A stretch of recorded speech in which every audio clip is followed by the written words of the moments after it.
I think we're going to try and get started here. Hey, You need a gavel.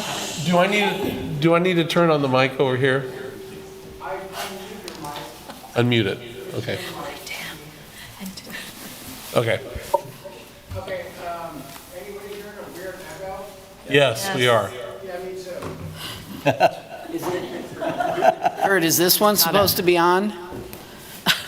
Someone's got a mic on. Today, and they turned up the volume on the TVs, and I turned that one down. Oh. Wait, hold on. These are all on. Is that the problem? That'll do it. Roger, say hello. Hello? Okay. Let's go. Okay. Yes, so let's get started with, Calling the meeting to order. I'm sorry, just calling Meeting to order. the meeting to order. Yeah, and I'll go ahead and read my statement, and then we'll go on with the agenda. Thank you, yes. Thank you. Good evening, everyone. To minimize distractions during this meeting, please silence your cell phones. If you are attending virtually, please ensure you are muted and your video is off. When you are not actively participating in the meeting, the city reserves the right to turn off videos or mute participants. When the chair calls for public comment, please approach the podium to indicate you wish to speak. Virtual participants should use their raise hand function and indicate that they wish to speak. Please leave your virtual hand raised until you are called on. The primary format for accessing or participating in this meeting is in person at City Hall. Virtual access to view or participate in the meeting cannot be guaranteed. The chat function will be not monitored. If you have any trouble, the meeting can be viewed on City's YouTube channel and cable channel 25. Please state your name and zip code before speaking. All comments will be limited to 3 minutes, and I'll turn it back over to the chair. All right, well, I think we'll just go with the agenda. Our first item is to approve the December minutes. Do I have a motion or any comment or a motion to approve?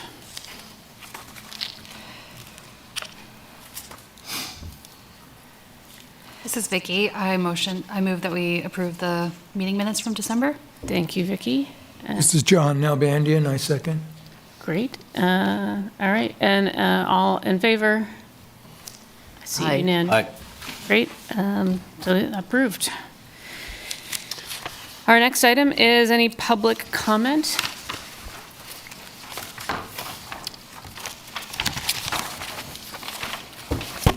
Any public comments? None. None None. on Zoom either. All right, so then our regular agenda items. First item is to receive presentation on Parks, Recreation, and Culture 2025 Comprehensive Master Plan. Hank, if you want to step up. Thank you. So while there's, I'm just checking on Jasmine. I haven't seen her jump on yet, but. yeah. Hey, PJ, I'm here. Oh, okay. We didn't see her. Didn't see you on the. Okay, sorry, I might be hidden in the gallery. Okay.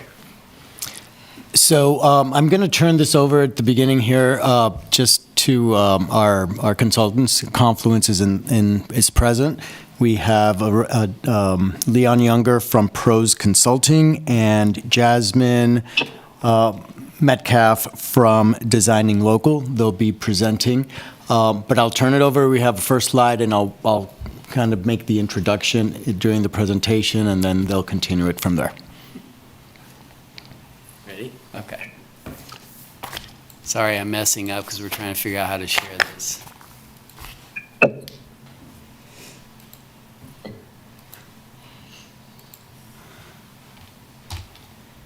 come on. There we go. Is that- We can minimize. Okay, this for shows up there on full screen. All right.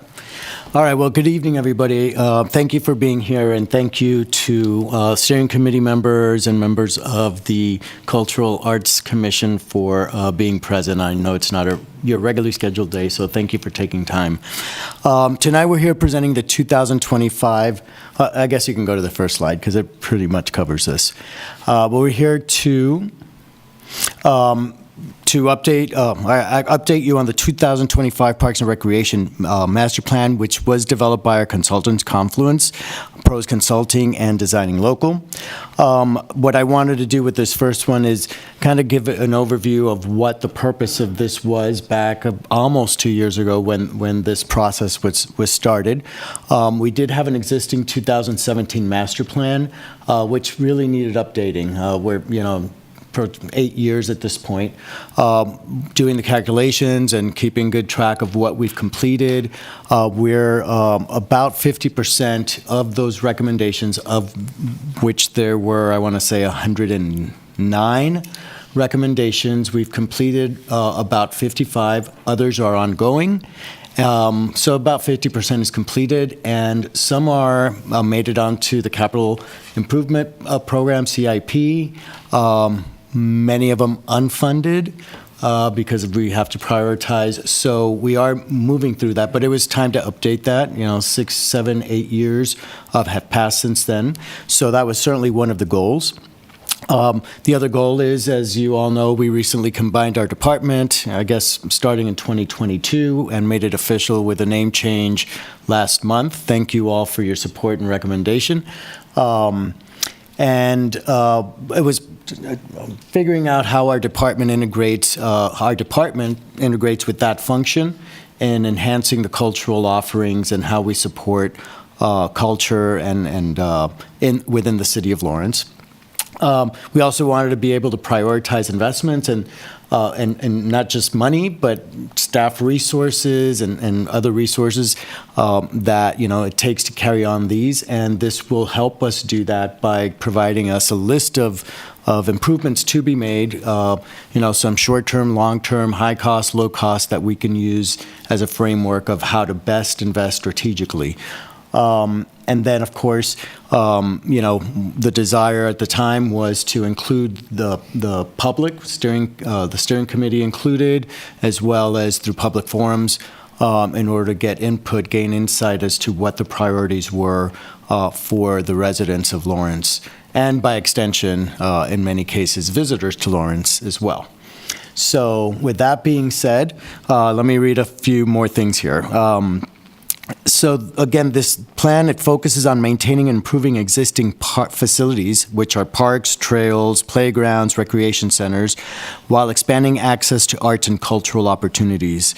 It also emphasizes fiscal responsibility, outlining funding strategies, partnerships, and other mechanisms to support sustainable growth. An annual work plan will help us ensure accountability and transparency as we implement the vision, with input from staff, Parks Recreation Advisory Board, the Cultural Arts Commission, and city commissioners.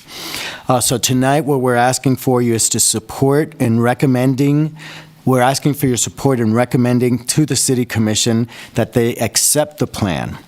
Accepting a master plan does not commit the city to funding every recommendation immediately or creating policy around it, but it does provide a framework for decision-making, aligning the city's strategic plan and creating a shared understanding of how we can address future challenges and opportunities. So your recommendation to establish this plan as a guiding tool for shaping Lawrence's parks, recreation, and cultural offerings in a sustainable, supportive, and vibrant way is critical.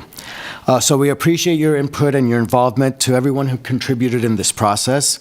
So with that, I'll turn it over to the consulting team to give an overview of the plan and answer questions that you might have at the end. Thank you. Thanks, Luis. Just to quickly go through the timeline, as Luis said, we started in May of 2023, had our first public meeting a couple months into that. We've been master planning for, the vast majority of this time for like about 6, 8 months. We worked on the operational and maintenance planning portion. Then we started developing the actual master plan document, went through a number of reviews with staff with that. And after we kind of got that gelled, we developed an executive summary, which is also part of it. So we are here at the end of January, some about 19 months later, trying to get approval with your group, and then ultimately, looks like we're going to City Commission in February. So I will say that our hope is, based on the feedback we get from both of the groups here today, is that we would go to City Commission on or about February 11th, agenda permitting, but our hope is February at this point. So some of the, just briefly, just go through the process we went through. Initially we did the inventory and documentation of all the existing parks and facilities. That's a pretty hefty document, part of the overall report. We reviewed every single facility on the ground, took pictures, talked with staff, found out what things that needed to be done, where things are falling short, and even some issues of where things aren't even being used the way they were intended, and do we need to keep that. We completed level of service mapping, which just basically says how are your facilities distributed among the community, and also comparing that to like communities. Then we conducted the first public meeting. We had about just around 80 individuals at that. We did some visual preferencing, and then we got over 110 comment cards back that night, which was all put into the plan as we were moving forward with that information. And then the different tools we use, the inventory analysis, obviously, we had public input, we had an unofficial survey, then we also had a statistically valid survey that perhaps some of you in this room actually participated in. That developed the needs and recommendations that come forth in the plan. We also have an implementation plan of how to accomplish the recommendations, and all those different portions are then wrapped up into the final plan that we'll be presenting tonight, or we're going to hit the high points with that. On that. So I'll let Hank talk about community engagement. Yes. John Nalbandian, if I may ask a question. I thought earlier when we were talking about trails and stuff, there was some reference to comparable cities. Did you use comparable, data with like similar cities and stuff? Yes, we benchmarked, I believe, 5? Three? That's Three comparable. I didn't see that in the summary of the report, that you did that. And I think that adds, to me, that adds a lot of credibility to the report. So if you could include that, I would recommend that. Is that the executive summary he's speaking? Are you saying to the executive summary? Yeah, that's all I. It's in the report. It's not in the executive. Oh, it is in the report? Yeah. Yes. Okay, put it in the executive summary then. As PJ mentioned, we did have our first in-person public meeting, at which point we presented a number of different options for elements that or amenities that the public would like to see, and gathered feedback from them just on what are the top priorities and things that we feel like we're missing within the city of Lawrence. Based on that, we brought all of that information back. We summarized a number of different things and started to look at what were some of the elements that really started to rise to the top, and where did those elements need to be strategically placed so that within the city everybody saw an equal distribution of those amenities within the community. We also started to look at what are the needs and the project goals or the department goals from the community standpoint, but also looking at programming and what are the programs that we're missing within the department. And so we started to take all of that feedback, and that also helped to start drive some of the formatting for the statistically valid survey that went out to the community to really kind of guide them on these were the top priorities that we heard in a public meeting, but are there other pieces that are missing from that? And so all of that went into the statistically valid survey that went out to the public, and that was really what also started to help drive the recommendations and what actually goes into the master plan for implementation over the next 10 years. During this as well, we also had an online interactive website, which was the social pinpoint website.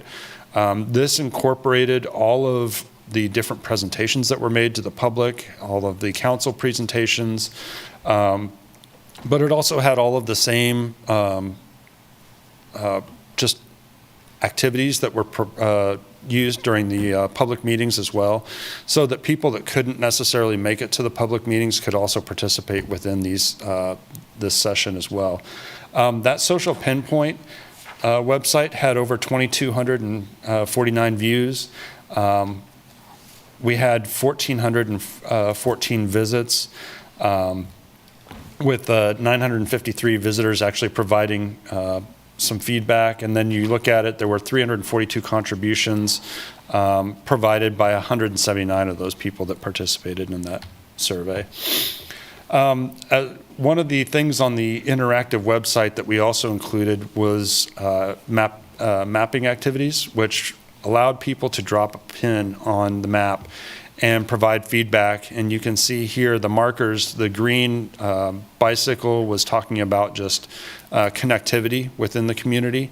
And then you talk just about different ideas and things that people thought were needed within the community, and you have the little light bulb elements there as well. So we had over 140 map comments and engagements from 71 contributors, and you can start to see just the breakdown of 52% of those were just recreation ideas, and then the connectivity ideas were about 48%. One of the other elements that people were allowed to do on the Social Pinpoint website as well was to incorporate their thoughts on the survey. We had a comment card within the public meetings that online contributors were allowed to provide their feedback as well. And we had over 111 responses on these, so we felt like that was a pretty solid response from the community. Again, on the image voting, we had 109 contributors that provided over 126 contributions on 45 different programming images. You can see examples of those here off to the right. And then the other part that we were able to do was really get into the arts and culture side of things. And I'm going to let Jasmine kind of speak to some of these conversations. Yeah. So in addition to the arts and culture questions that were included in the public open house, the statistically significant survey, the interactive tools on the website, we also recognize the value of having one-on-one conversations with community members who are arts administrators or are deeply invested in the arts and culture sector locally. There really is no substitution for being able to speak with individuals one-on-one to understand constraints, barriers, and local opportunities. And this is a really critical part from our perspective to develop a plan that feels culturally relevant to the community and also authentic to what the community's vision is for Lawrence when it comes to arts and culture. So we had 12 hours of one-on-one conversations. We also had a series of topic-specific focus groups. Those included community events and festivals, performing arts, visual arts. There was one other, but it's slipping my mind at the moment. And across those, we had 67 attendees, which was, a pretty solid turnout and led to some really great conversation that we were able to use and incorporate in our final recommendations. There was also the inclusion of key points in the case studies in terms of what peer cities are doing when it comes to things like percent for art and how that is governed. And both of these things were included as reports to the client group. So the case study research, which is included in the final report, and then the results and findings from the focus groups and stakeholders to help support and communicate the value that our stakeholders saw when it came to arts and culture.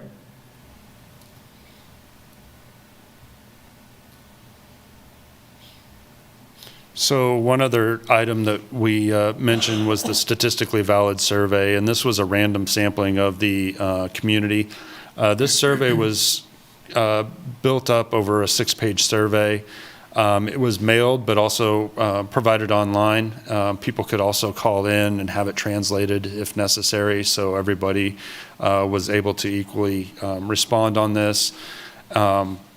And the survey took about 16 to 18 minutes to complete, and the sampling size, we had over 519 surveys completed within the community.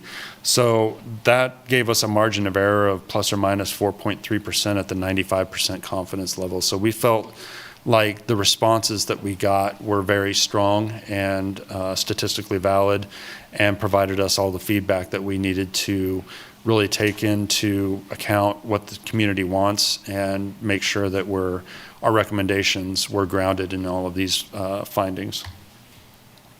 Some of the top results that we got based on the PIR analysis, as far as amenities go, you start to look at it, there was a breakdown of walking and biking trails as the top amenity.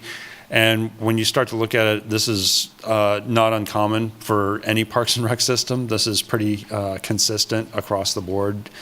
We do these throughout the Midwest, and this is always one of the top 2 or 3 items. Some of the other things that we heard, though, were also that restrooms were very important to us. Preserving the passive natural areas and allowing the public to really interact with those was also very important. Indoor fitness facility or recreation facility, we know you have several of those already. What this tells us is that there's likely some portions of the community that want to see those areas upgraded a little bit from what they've already got, to make sure that it's equal across the board. But then, we kind of rounded it out at the last 4 items with mini golf course, outdoor swimming pool and water park, indoor running and walking tracks, and then park shelters and picnic areas. From a program standpoint, the top priorities were really community events, adult fitness and wellness programs, nature programs and environmental education, which kind of goes along with the natural and passive areas within your community, outdoor adventure programs, again, supporting that, and then adult education programs, cooking classes, and you start to look at some of the other things for adults, adult programming for 62 plus, and really adult water fitness programs. When you start to look at key recommendations for facilities, you start to look at where in the community are we looking at the existing walking trails. There's a map in there that starts to identify where those are all located and where the expansions of those should be. But also starting to look at where those existing park facilities that need upgrades. Within the implementation matrix, we've included every single park within there, and we've started to identify based on our inventory and analysis of what are the highest priority recommendations for each of those parks facilities and what really needs to be addressed within the community over the next 10 years. And so you'll see every park has a breakdown of what those elements are that we really want to see improvements made within those facilities. They also wanted to see a modernization of the indoor recreation for some of those, as I mentioned, but also some of the aquatic facilities as well. And then upgraded playgrounds to improve safety and accessibility. That goes into ADA accessibility, that goes into accessibility just within the community to make sure that everybody's equally served.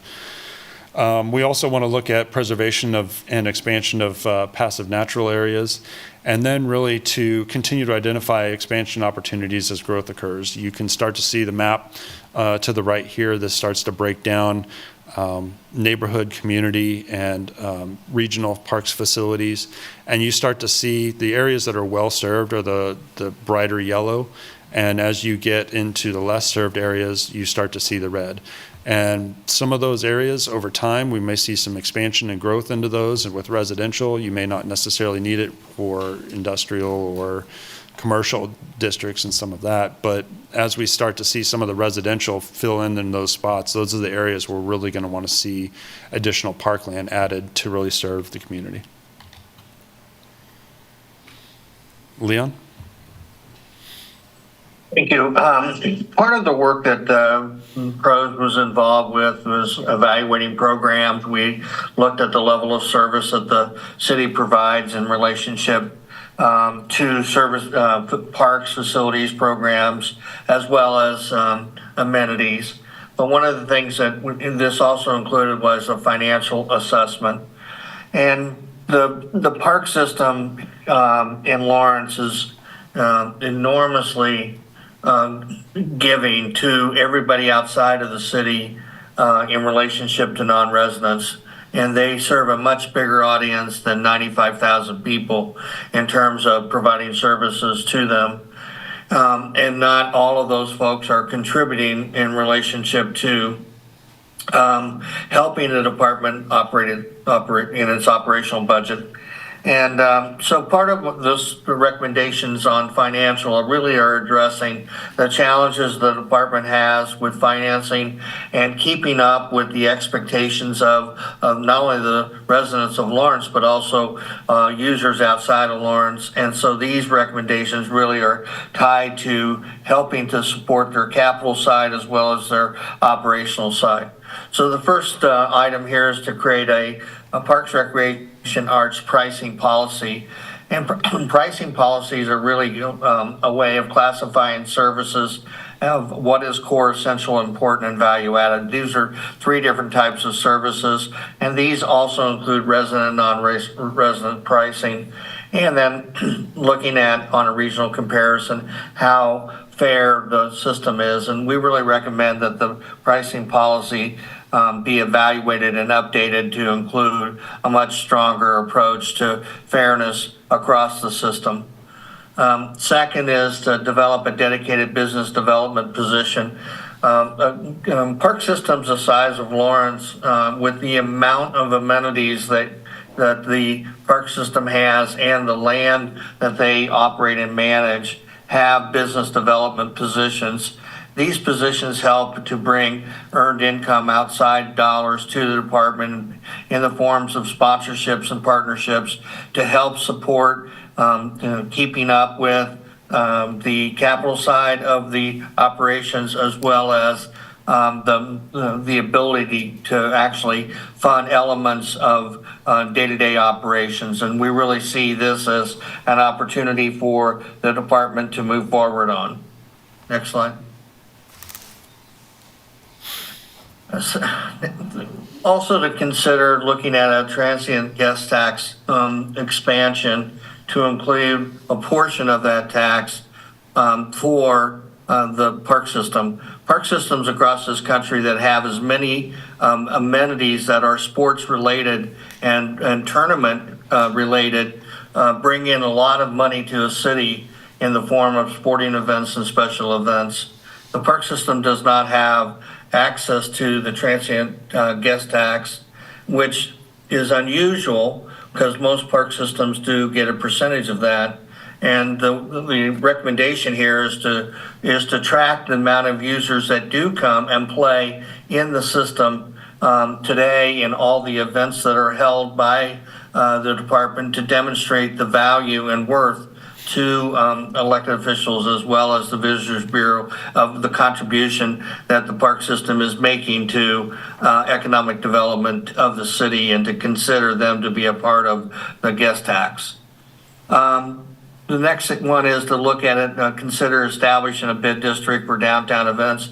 Most of college towns that we've worked in, Pros has worked in, that has they have a bid district, and that bid district helps to support events downtown because the park system is usually the ones putting on those events, unless they have a downtown incorporated group that does nothing but that. But in Lawrence, the park system is highly involved in how events get developed and maintained, and those resources are coming out of the operations budget of the park system, and currently their operation budget is very challenged right now.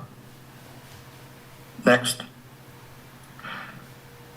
Also to consider a park foundation. I mean, a university town like Lawrence, people understand park foundations and community foundations and giving to,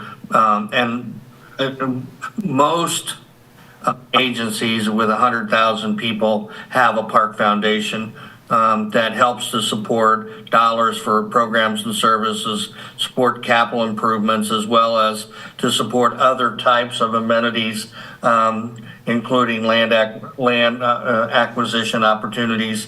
And so the park system does not have a park foundation, which is unusual, and we recommend that. The next one is establish a self-sustaining revolving budget for revenue generating facilities and programs to ensure their long-term viability. And so part of that looks at the major revenue generating facilities like golf, the sports center, and the sports complexes that generate a large amount of revenue, but those dollars are put into a revolving fund. And so after the end of the year, if there are, usually there is a larger amount of revenue that basically is generated from that, those dollars are reappropriated into the same fund to support the next year's funding as part of a revenue generating process. And this doesn't occur right now, but this is a normal element for revenue producing facilities that's not in the system today.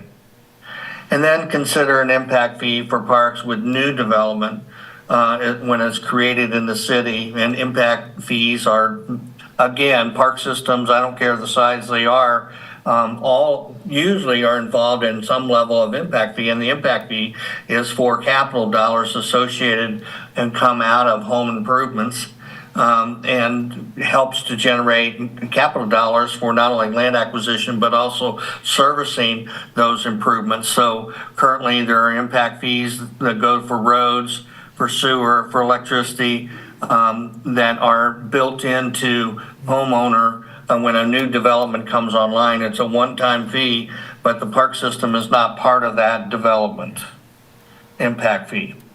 Next. And then consider a TIF district, especially in the downtown area, as TIF districts are typically established when redevelopment occurs in areas of the city. And in that process, the park system can be a contributor to supporting private development and the property values that go up associated with parks near redevelopment areas, as well as improvements that are captured. And in those quality of life improvements, we really would recommend that the city consider that as another funding source that help the park system, especially on the capital side. And also the park system does not have a land dedication ordinance that developers can provide cash in lieu of land to support park acquisitions. The park system itself is much larger than 100,000 people in terms of acres per thousand. And so when you look at this and the ability and the growth of Lawrence is going to continue, especially with all the development going on around the city right now, and the expectations that parks follow that development, the important opportunity. Land is expensive, and that's an area where the park system should be able to capture through land dedication ordinance, either the cash or the land, working with developers directly. Next. So on this, we want to jump back to Jasmine. Thank you. So key recommendations when it comes to arts and culture integration within the parks and recreation system is, first of all, a more intentional and collaborative relationship with the local Indigenous community, just to really highlight and recognize the contributions that those community members make in shaping Lawrence's cultural landscape. This also, an additional recommendation that we would like to make is formalizing the public art program by advancing the 3 times reaffirmed resolution initially passed in 1986, which was pretty early for public art resolutions. But as we've seen in increasingly over the last decade, most of these programs are moving towards a formal ordinance, and in cities, especially of this size, that's much more common. So creating a formal ordinance would create a sustainable and predictable funding stream for public art in the future. Also, an additional recommendation would be to partner with local cultural organizations, because we recognize that they operate in this sphere every day. They're talented and they understand better than most the local arts and culture environment. So recognizing those community partners such as the Lawrence Arts Center, Theater Lawrence, the Watkins Museum of History, in order to be great collaborators and co-creators of programming and cultural offerings for the city is a meaningful collaboration that we think would kind of streamline and also just elevate the local arts and culture ecosystem. Another thing that recurrently was brought up in conversations across the statistically significant survey and public workshops was the love that Lawrence community members have for their community events. And so the development of flagship cultural celebrations that are drawing visitors from around the region and perhaps around the state could play a really big role in creating additional funding through the TGT program for arts and culture and create more reciprocity for local arts and culture creators and artists. Last, we would recommend the execution of a market study to understand the feasibility of an outdoor event space or amphitheater to better serve things such as flagship cultural celebrations and existing community events. This again was brought up in many conversations, and the public would really like to just better understand the feasibility of such a space. With that, we want to conclude just by saying that this plan, things need to reinforce Lawrence's unmistakable identity and make sure that this plan is securing its position as a regional leader in parks, recreation, and culture. You all do a great job of it already. This just reinforces what we already know and what we've seen and documented as part of this process. And this just kind of helps to reinforce that. And you know, this is about preserving and enhancing your existing park system. You have a great system already in place. There's some improvements that can be made as part of that, and we've just documented these to make sure that it's been identified what those improvements need to be.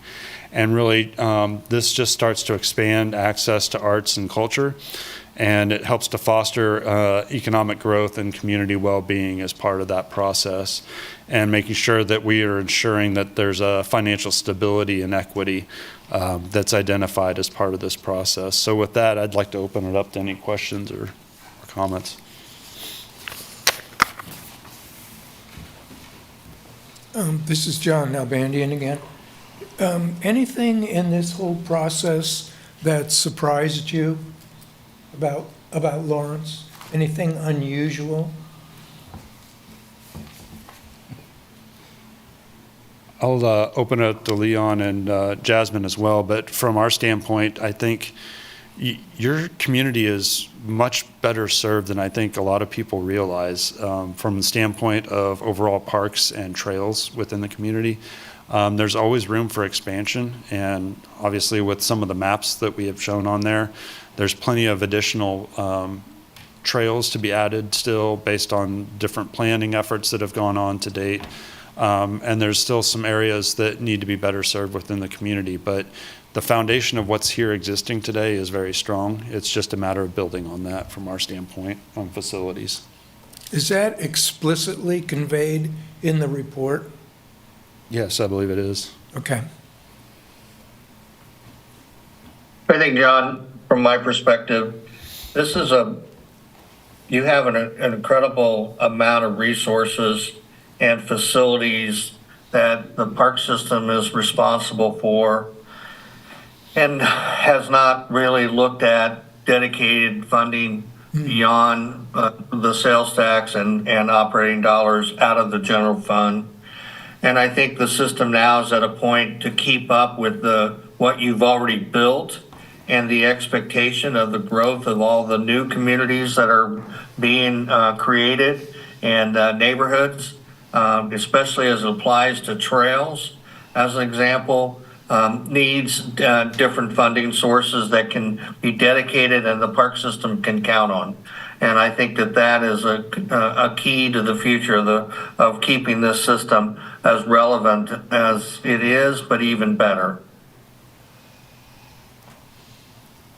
And then I will just add from the arts and culture perspective, I wouldn't quite call this surprising, but I wouldn't take for granted how impassioned your local group of stakeholders and arts administrators are. People who are impassioned and care deeply about this and dedicate as much time to having these conversations with us, showing up to focus groups, coming out to public workshops, they're really critical partners to leverage when it comes to serving the community. And it's always refreshing to see a group that's actively participating in planning processes. These positives need to be conveyed. Marilyn. I noticed in the executive summary and in the narrative of the whole report, it was noted that trails and walking paths are the #1 desired amenity. Maybe I don't understand everything, but when I looked at the action plan, I did not see a specific elements of a plan for completing the Lawrence Loop, for example. And the way that action plan was formatted, it was by park, where the Lawrence Loop is a multi-park, multi-neighborhood, multi-park district, entity. And so maybe I need an explanation if the loop has been well represented in the action plan, where is it? And if it hasn't, then I would have a concern about that.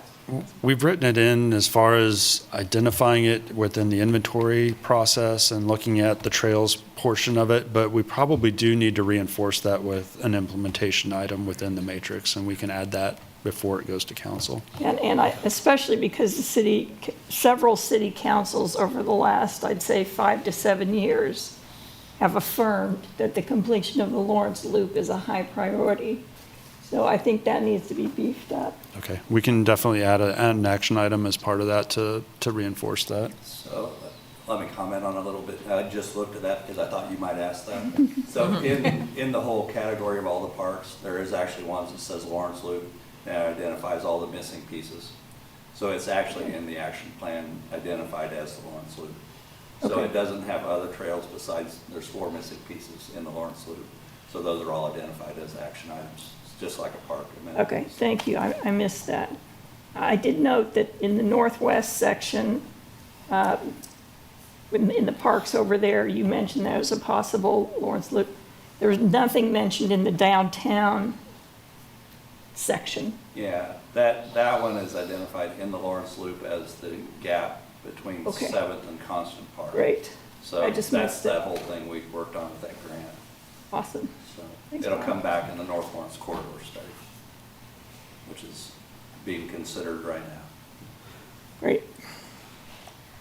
Yes. In the executive summary, it appears that there are no recommendations regarding programming. And then in the narrative, it seems like the recommendations regarding programming are financial, like sustainability focused, not anything specific to growth areas for programming or ways to be more equitable with programming. And I wonder if you might talk about the decision-making behind that.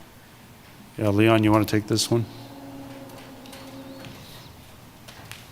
Well, there's a lot of recommendations on the programming side, but in this presentation, this was a high level. Hank went through kind of the areas that people were more interested in the highlights from the survey. But there is a whole section on programming recommendations that are associated with core services, as well as the opportunities to enhance the existing use of programs to activate both indoor spaces and outdoor spaces.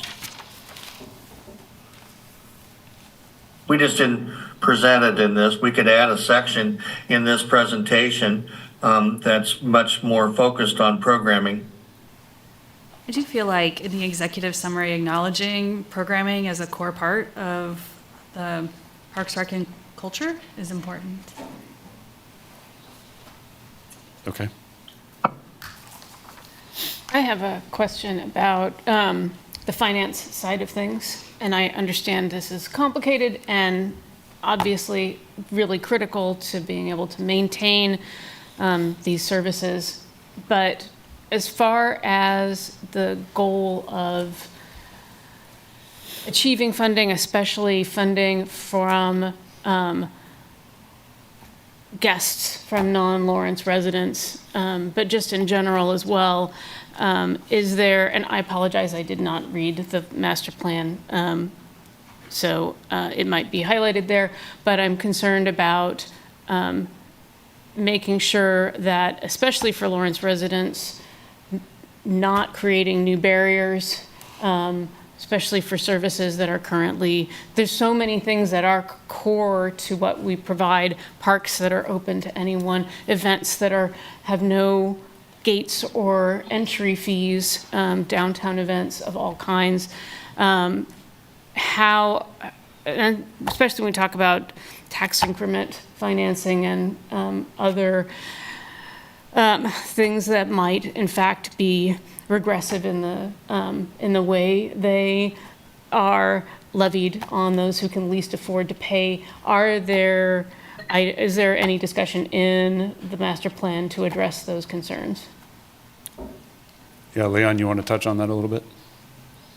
The pricing policy addresses a classification of services as core, essential, important, and value added. It also addresses how to deal with people in the community who do not have the capability or supporting their needs, but it does not make any program exclusive to them. It's just how the policy is applied. And so you can price services to the lowest denominator, or you can price it to the value that's received and the level of exclusivity that a person gets over a general taxpayer.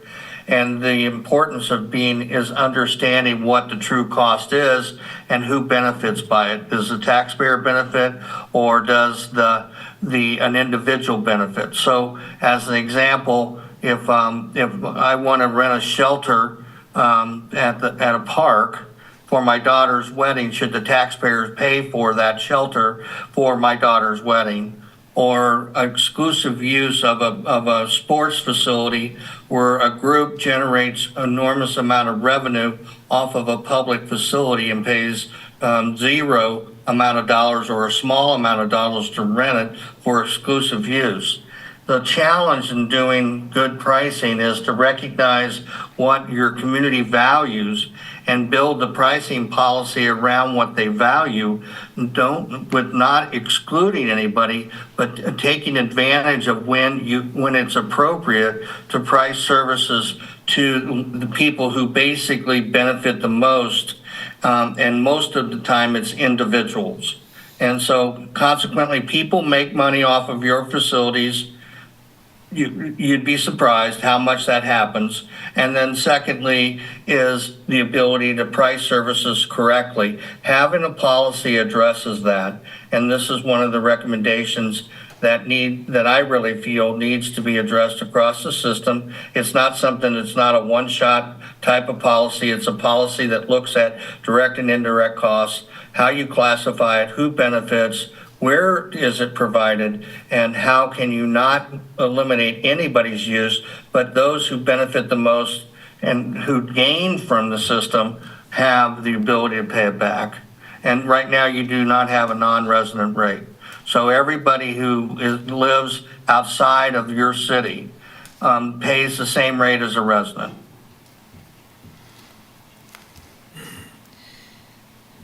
I think I understand, but yeah, I guess I do need to take a look at, is there a policy example in the document? Or, it's just so general that it's hard to, I get that, yeah, like renting a park shelter makes perfect sense, but but there, and certainly sports events at the Rock Chalk Park makes perfect sense. But are there is there sort of a general guideline about what are the things that are revenue generating opportunities? So that we didn't get into, okay. we didn't try to get into to articulate managing your system. We recognize the limitations. And this is a recommendation, is to actually build a pricing policy, which would involve the steering committee or your recreation committee. But at this point, it's really to make the something that's fair, because right now the system, people are taking advantage of the system, and if that's okay. But when you're really challenged for money and operating money and staffing, you have to decide whether you want to do less, open less hours with the money you have, or do you want to put in a pricing policy that's not restrictive, but it's fair to the people who benefit the most? I think part of the question had to do with taxation, like benefit districts or whatever you want to call it. When there's a taxing district, I think our question was, how do we make sure that those aren't regressive taxes? That is, how do we make sure that people who live around town who might be in some sort of special taxing district, the people that are low income, why should they be paying a disproportionate share of their budget toward these activities? I don't think you answered that. I think we need to have more of a dialogue about what each one of the definition of these are, and then we can apply them to what situation that you're talking about. Because like a TIF district, which basically is, it's usually in redevelopment areas, and in that redevelopment areas, parks plays a major role in the redevelopment. So the process of doing that is when redevelopment occurs, the developers benefit greatly by having access to quality parks and facilities or programs. And what is that benefit worth for them to sell or upgrade their properties or receive more revenue from it? And so when you get into each one of these requires when you don't do it as across the system. It's by an area or a redevelopment area. This is where the planning department, the finance department, and the parks department need to work collectively together and to determine where those TIF districts might work.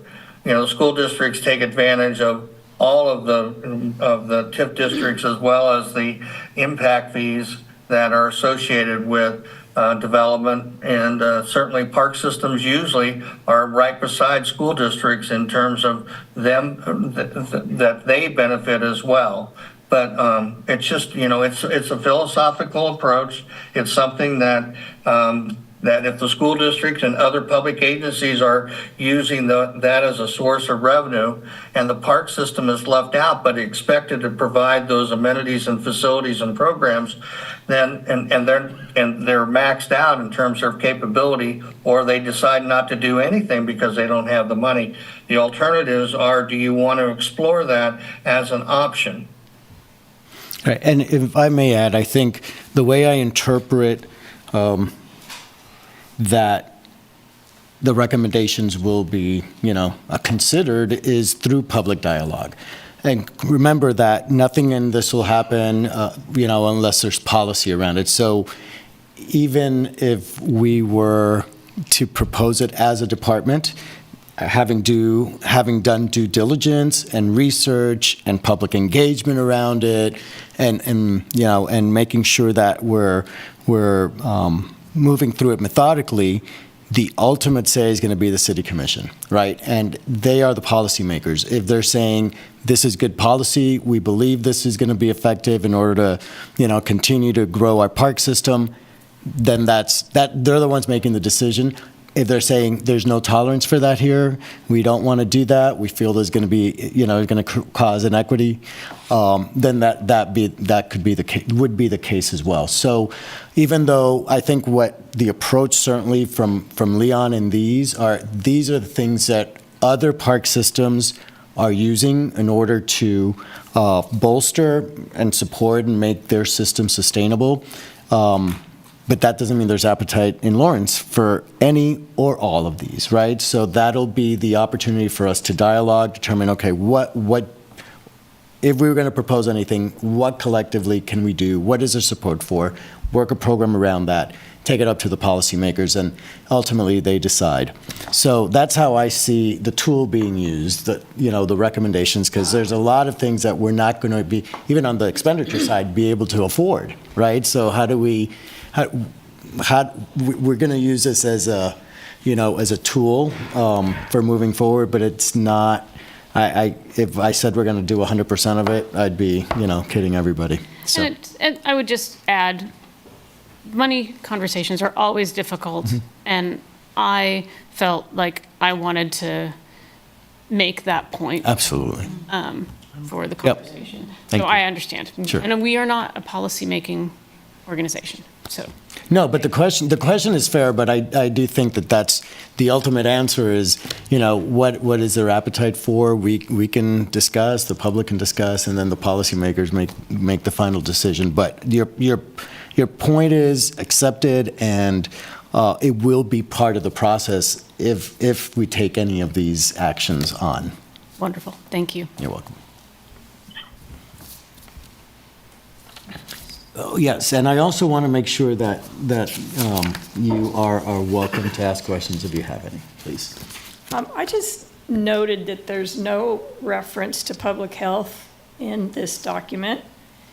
And as we've discussed before, Parks and Rec is arguably the most powerful public health tool in this community. And I'm just wondering why that isn't even mentioned. Everything's sort of put in terms of the unmistakable identity, which sounds more arts, culture, touristy, parks. But all the programs and facilities now have a huge impact upon the health of this community. Is it too late to at least get that inserted somehow? I think it's important. I don't believe that was part of the original scope 2 years ago, part of the conversation. I will let the answer, your second part of that question be answered by Hank, but it wasn't part of that. I'm not saying that it shouldn't have been back then, or in hindsight, certainly saying we should have included it, but I'll let you answer. You're exactly correct. That was not part of the initial scope of what we were looking at. And when we look at programming and that sort of thing, it's about existing programs that the department provides. It was not looking at the overall health of the community. We understand the role that plays within it. We can put some language in there related to that, or add something in there related to that. But at the end of the day, it was not specifically one of the tasks that was outlined for the scope of work that we were asked to do. Okay. This is John Nabandian again.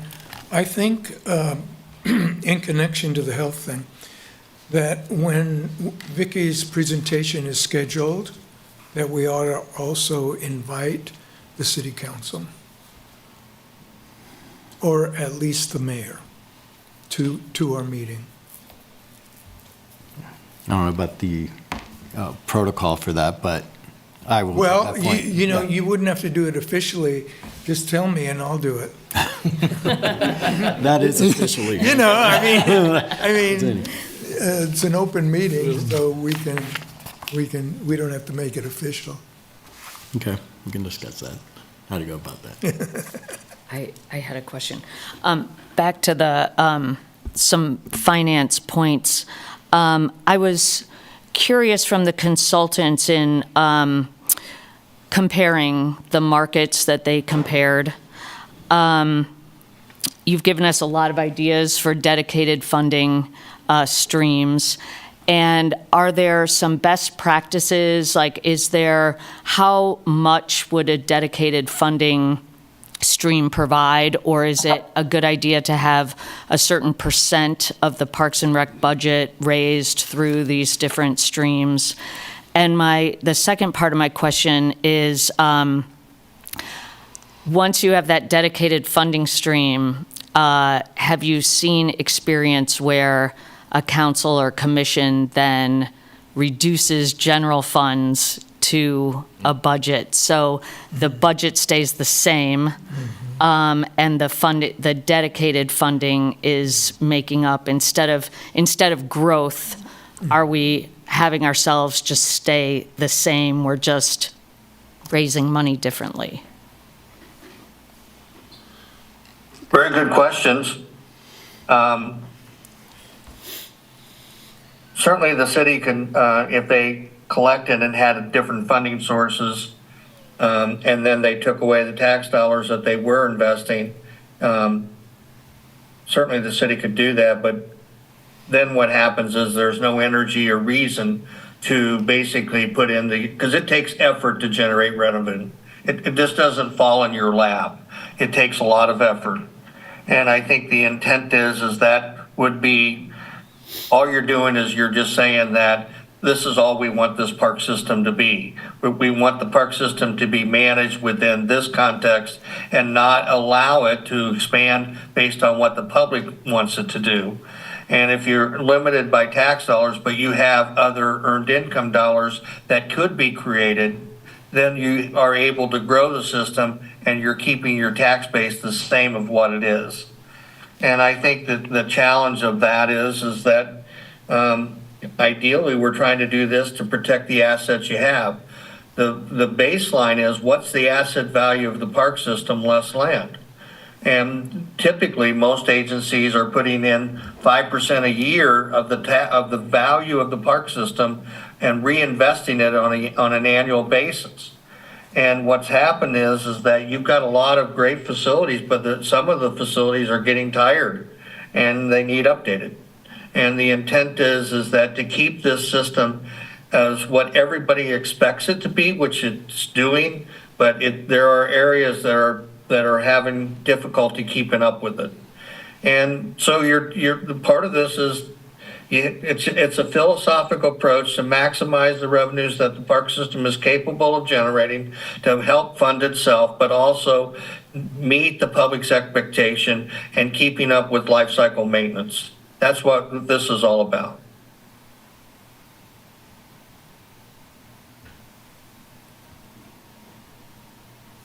Yes. I have a question about accessibility and how it shows up in this plan, and I appreciate that one of the critical priorities was described as promoting access.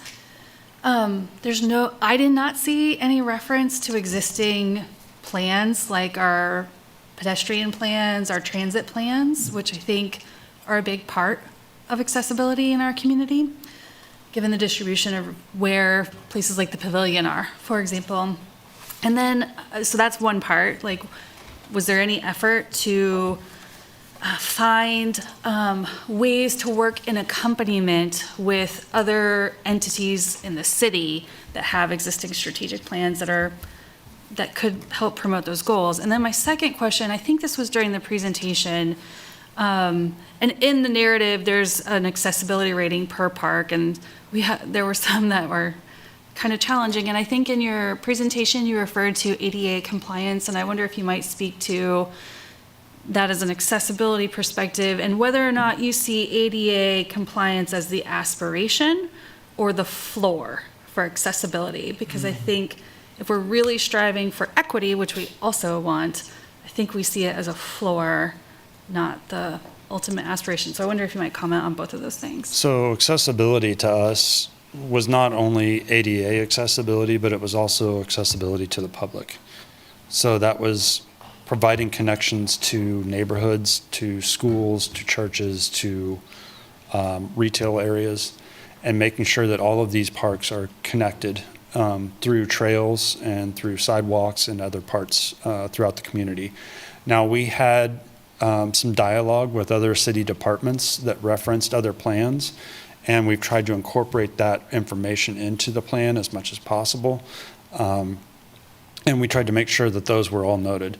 As far as accessibility for playgrounds, there was some language in there in regards to making sure and trying to aspire that, typically when we do these plans, we like to see a minimum of 50% of the playgrounds within a system that are accessible to the entire community.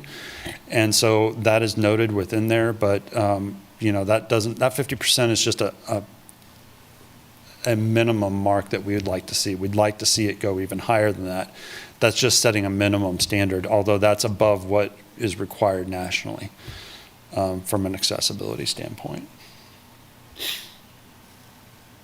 Anything you would add, PJ? I would just affirm that we see the accessibility ADA is that's the bottom floor. Mm-hmm.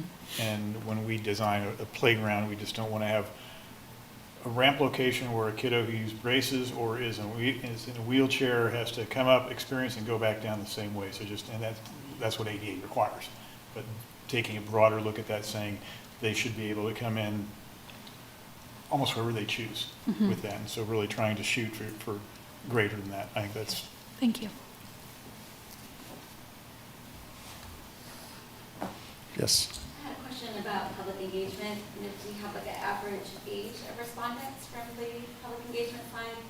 As like arts administrators, we were lucky to get invitations to be stakeholders in one-on-one meetings, but when I would go to like a public meeting that was open to the public, there was a certain older demographic, and I wonder if there were any efforts made to engage younger people, different ethnic groups that I felt like weren't represented in the public.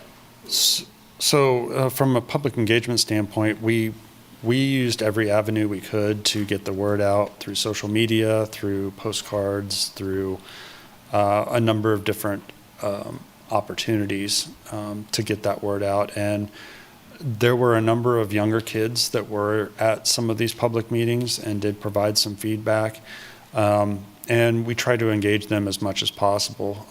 But we also rely on the statistically valid survey, which does make sure that they're hitting all of those demographics as part of the responses, as part of that as well. So we rely heavily on that to make sure that what we're providing as far as recommendations hit on all of those different age levels. Do you all feel satisfied with the public engagement for this master plan?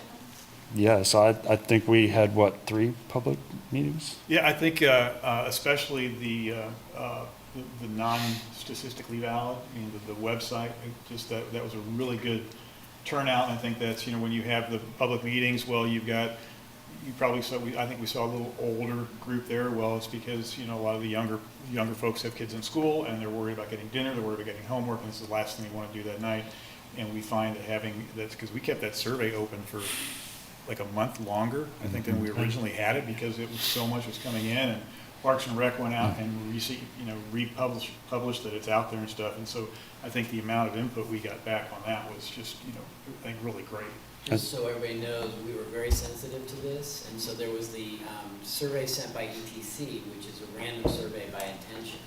But because we knew there'd be so much interest and we wanted other people to have an opportunity to participate, we actually made it an online survey that they also received the data from that and also used that information as well. Because that hits that family response, so it was very intentional on our part. Yeah, just wanted to make sure those are represented in this feedback. The other thought that I had was the transient guest tax. And I know our arts programs are funded, our grants programs are funded from that. Explore Lawrence is funded from that. I don't know if there's so much room to be funding parks from that, which is primarily a residential service. So I just had a little bit of a concern with that recommendation on their master plan. Leon, do you want to touch on that? You're on mute. You're muted. Sorry, I didn't quite hear the question. So they're talking about. Marlo, can you come up to one of the mics and then we'll mute it? Just had a concern about the transient guest tax funding, knowing that so much of our arts and grants program and Explore Lawrence, which is our Convention Ambassadors Bureau, is funded from that. So I was just concerned about adding parks on top of that, which is a primarily residential service. Well, I think the transient architect typically funds facilities that promote tourism. And the park system certainly is a major tourism provider as it applies to special events as well as to tournaments, sports tournaments in the city.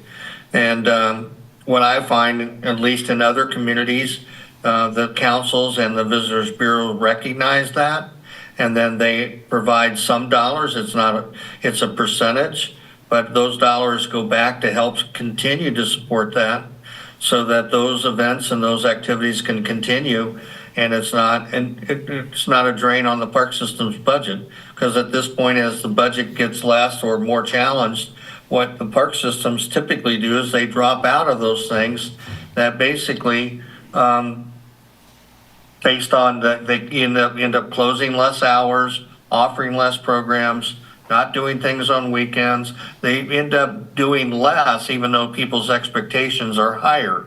And so all I'm saying is that normally park systems, which includes arts, has the capability of getting some dollars, not the total, but a percentage to support those things that basically continue to support economic development.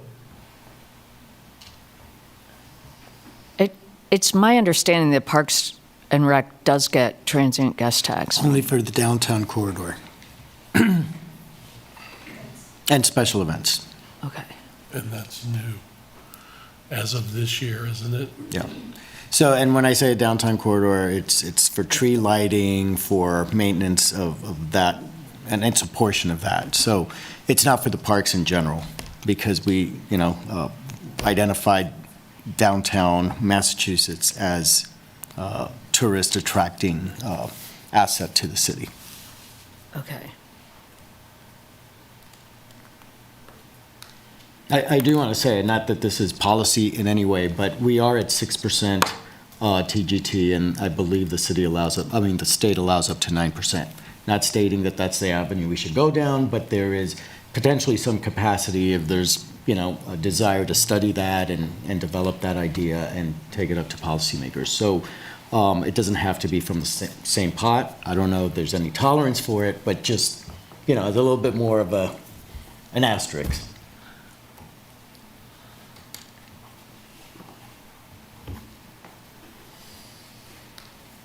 Can I just make a note on the TGT as well? Yeah, do you want to stand up to the mic? Sure. Just in case, because I don't know that Leon can hear you from there. With the TGT, I just want to make sure that we're recognizing that fund is having more pressure on it.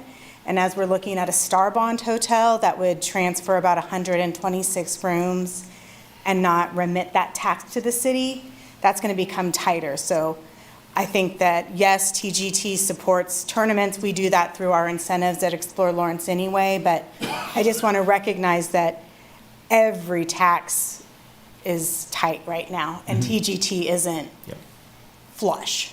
We're going to end down. So, and I know you understand that, and these are some conversations that we'll have, but I just wanted to recognize that for the advisory committee, since you're not as knowledgeable, into the TGT as me. But I would say that, I understand, the concerns. I think we, as I said, we don't take any action without thorough discussion, but I would have been suspicious if Leon had not included that as a revenue opportunity, or any of these other things that he mentioned. I think, as far as us, we're not jumping to everything, but these are those funding sources out there for the city of Lawrence to consider. Other cities are doing it. This is where opportunities are.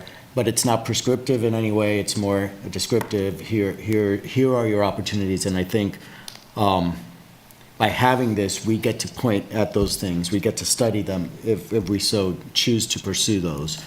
And the fact that it is in the master plan, again, we're not asking the commission to say, hey, you're doing everything on here. It's like, accept this as these are full documentation of what's out there, and then it's up to us as a community to try to pursue whatever makes the most sense and there's appetite for in the community. And again, noting that any of these things, there is an implication on the service part of it as well. If we don't practice some things, we will be eliminating services. And I'm just stating that publicly. That will be happening over the next several years based on the economic realities. Just things to consider. I don't know the answers. I think this gives us a toolkit to be able to tap into, and not just on the unearned revenues, but also on the earned revenues, and how we deal with programming and prioritizing what we are able to do. So, anyway. Yes, sir. Just want to make a comment. Tim Metz, Cultural Arts Commission. I'm a little frustrated standing here tonight only because, it's Parks, Rec, and Culture, And none of us have actually seen what we're going to be asked later. We haven't received a copy of this, have we? Yes, I sent an email. When was that? I sent an email, when you got the email inviting you for the meeting. Because we wanted to do this. Okay, then I'll to make it as stand down, convenient but- for all you as possible. So I sent you the link to the master plan and the executive summary. It's on Well, January. then we all missed it. So, our wrong, sorry. Oh, yeah, I sent, everybody received them at the same time from me, both the commission, so it was on Thursday by noon.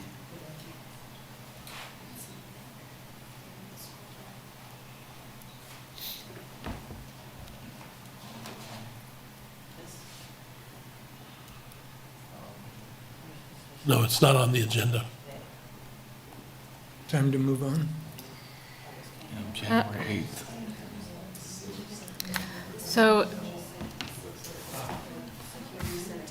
I guess the question is, the action sought is to, well, so we received the master plan, and the question is, do we recommend that the city commission, and this right now is the Parks and Rec or Parks Right, and correct. Culture Advisory Board to make that.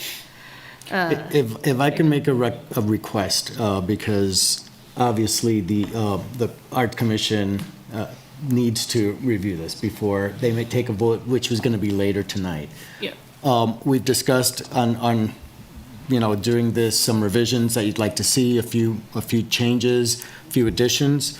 I would be okay if you wanted to defer it to March. That'll give them the time, and then that presentation to the commission will come later. February? I'm sorry, the February meeting. Right. And then we push back to March or so for the full commission once we're satisfied with the changes, which we'll again send out in advance. Are you all checking? Yes. Okay.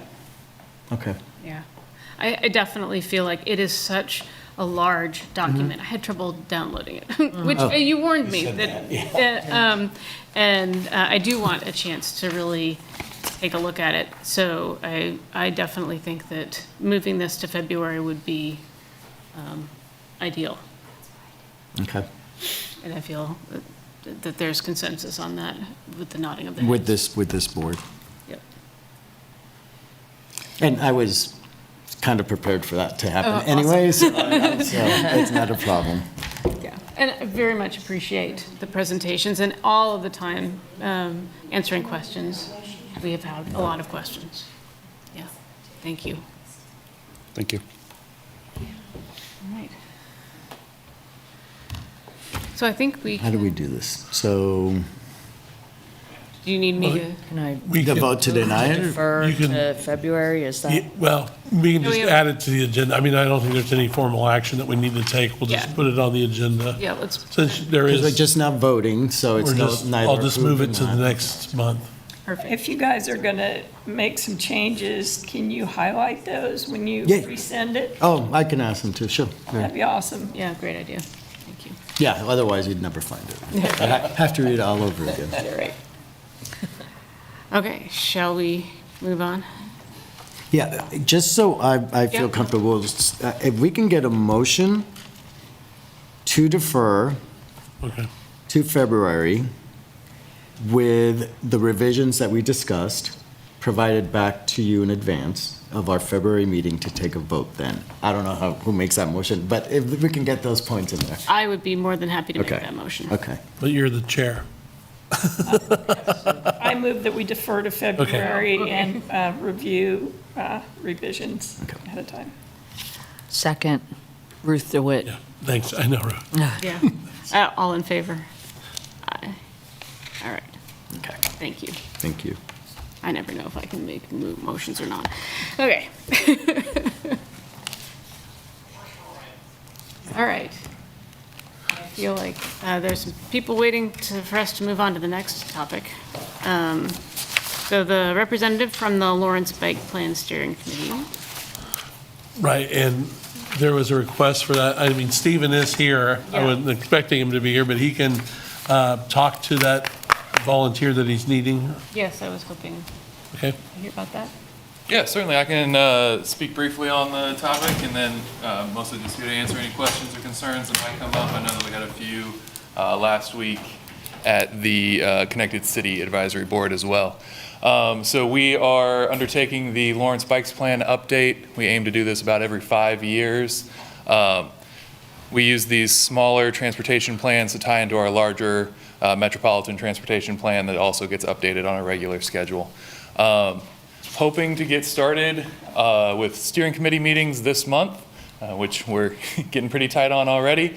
And then the process will run through December is our expectation to have a final plan ready late December 2025, probably early next year that we take that to the City Commission. And so, yeah, we're looking for one volunteer to be on the steering committee. The makeup of that steering committee was in the agenda. We can go over that if you would like as well. And then we've got the kind of draft scope outlined here also, if there's any questions around that. I guess, the first thing a volunteer should ask is, what is the time demand for being on the steering committee, please? We'll probably meet every other month through the year. There will be a few opportunities. We'd love to see steering committee members at public open houses and public meetings, just to kind of both help gauge the public response, but also to kind of stimulate conversation with the knowledge that they've already had. So hopefully every other month we'll kind of go around.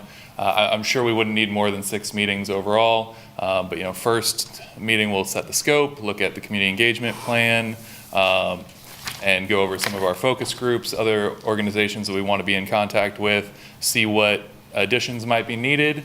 We'll regather to evaluate those surveys, talk about public meetings, and then do that probably twice actually through the year. And then once we start to draft the plan, there'll be a review of that as well before it moves to further approvals. Anybody else have any other questions? So you need a volunteer from this advisory board. Is there anybody here interested in volunteering for that?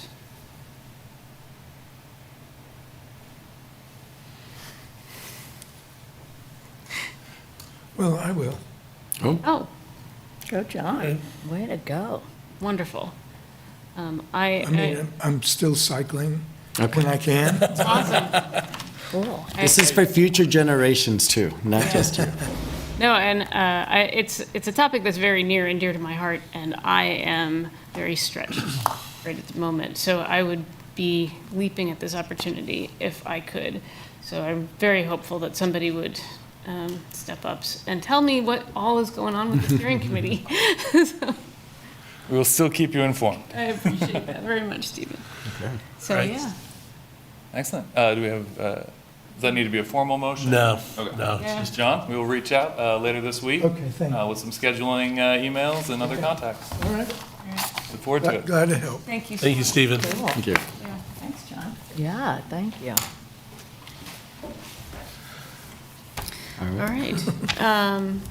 Thank you, everyone. And moving on to the director's report. Okay, so I'll try to make this quick because we're trying to meet at 7 over here. So a couple of things. One is, or more than a couple, but one is that last month, I'm sorry, we were asked to bring a progress report on the Outdoor Aquatic Center. So I wanted to briefly touch on that. Our focus over the next 3 or so weeks will be with public engagement.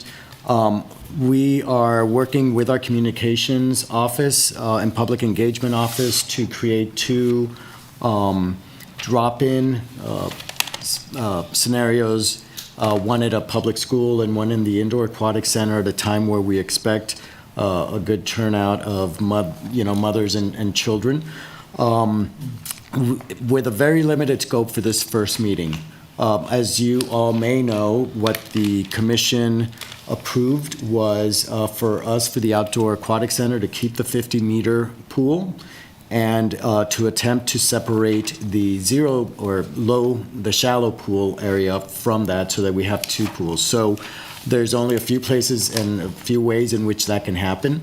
And the first thing that our design team needs is to get a good idea as to what the shape that we want. There's not a lot of options. Again, we have a very defined space, and we need to continue to keep space around the pool. So there's not a lot, but we do want to make sure that we bring the two options on the table that we're proposing. Out of the three that they proposed, one just didn't make any sense cohesively. So we've asked them to bring two that'll be the first thing. Then eventually that goes to amenities, features, how many, how much, pool colors and things of that nature. But because of the approval that the commission gave us, the scope is very limited, right? And then the indoor amenities and ADA, we will be having focus groups with those constituents as well. So there'll be a few opportunities, but over the next month or so, they do want to jump into schematic design to try to meet our schedule as best as possible, which would be sometime in the middle of this summer to start construction, to have it completed sometime next summer before the end of the season. So again, we're letting our communication team take the lead. They should be publicizing some of these community events, as well as reaching out specifically to some groups to come and join. We have met with staff, with aquatic staff, to get their input as well. So that'll be the next thing. So keep your eyes open and peeled for that. Is that good? Good update? Okay. Thank you. I want to also, second thing is, commission approved the name change last week. So again, I mentioned that earlier. So the next step is legal is currently working on modifying the ordinance to change our name officially on every ordinance that it is mentioned. So I believe that's going to the commission this coming week, or next week. And it's just for them to approve the ordinance change, of making our name official. If you hadn't noticed, there was a lot of snow over the last few weeks.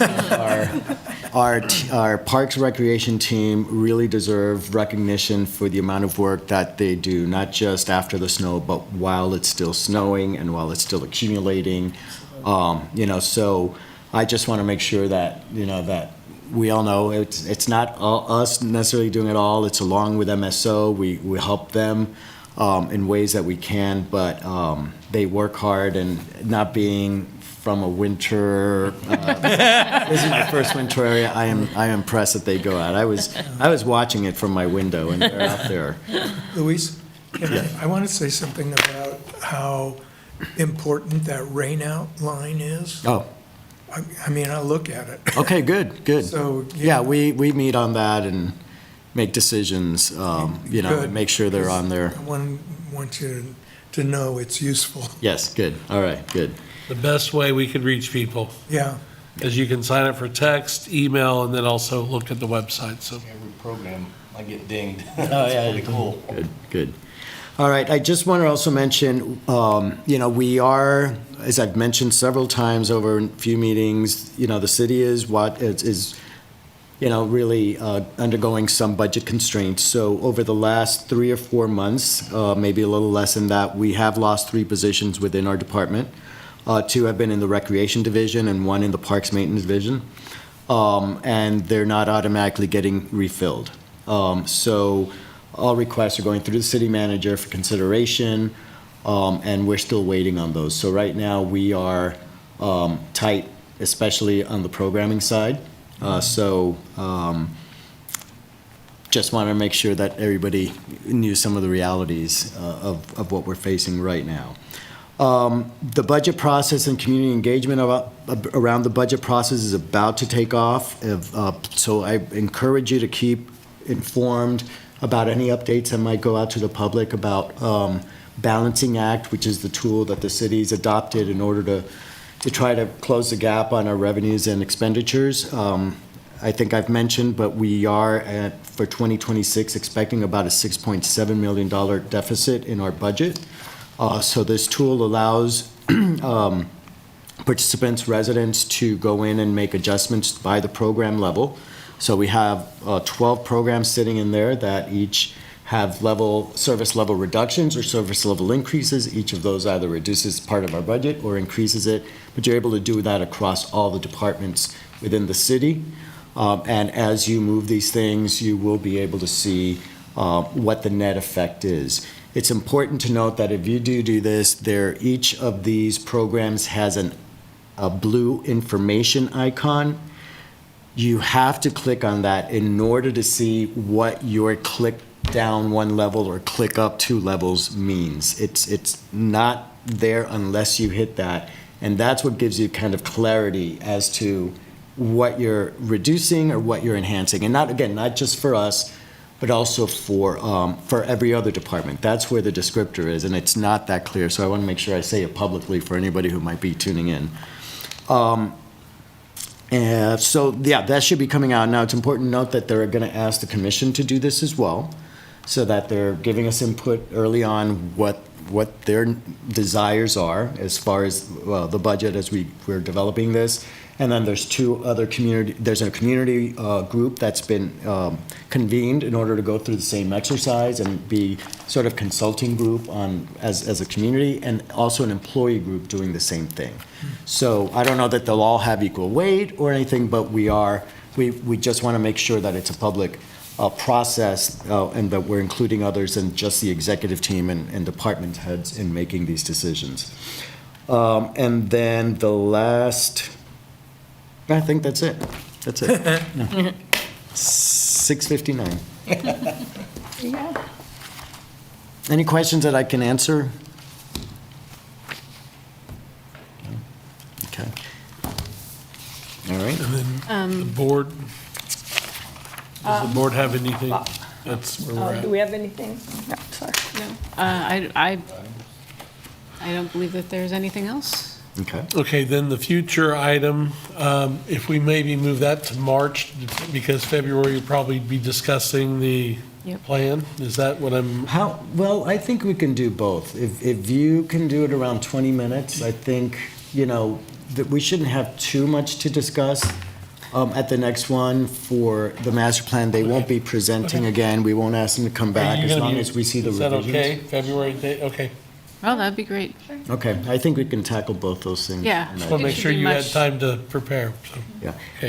Any other future agenda items that anybody would like to discuss at this point or request from us?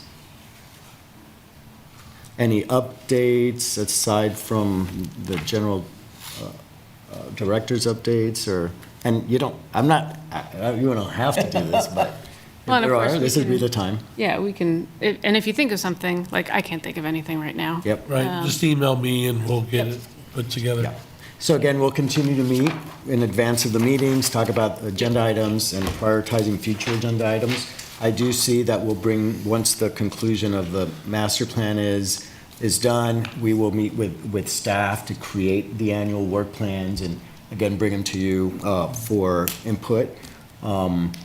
So those will be somewhat scheduled out as well as we go through the master plan. But we want to make sure we engage city staff as well in making those decisions so that they feel that they have been empowered, or so that they are empowered, not feel. So. Motion to adjourn. I'm sorry? You need a motion to adjourn. Oh, we need a motion. I move we adjourn. Marilyn Hill. Thank you, Marilyn. Do we have a second? I'll second. Right, all in favor? Aye. Aye. All right. Thank you so much. Thank you very much. Thank you. Yeah.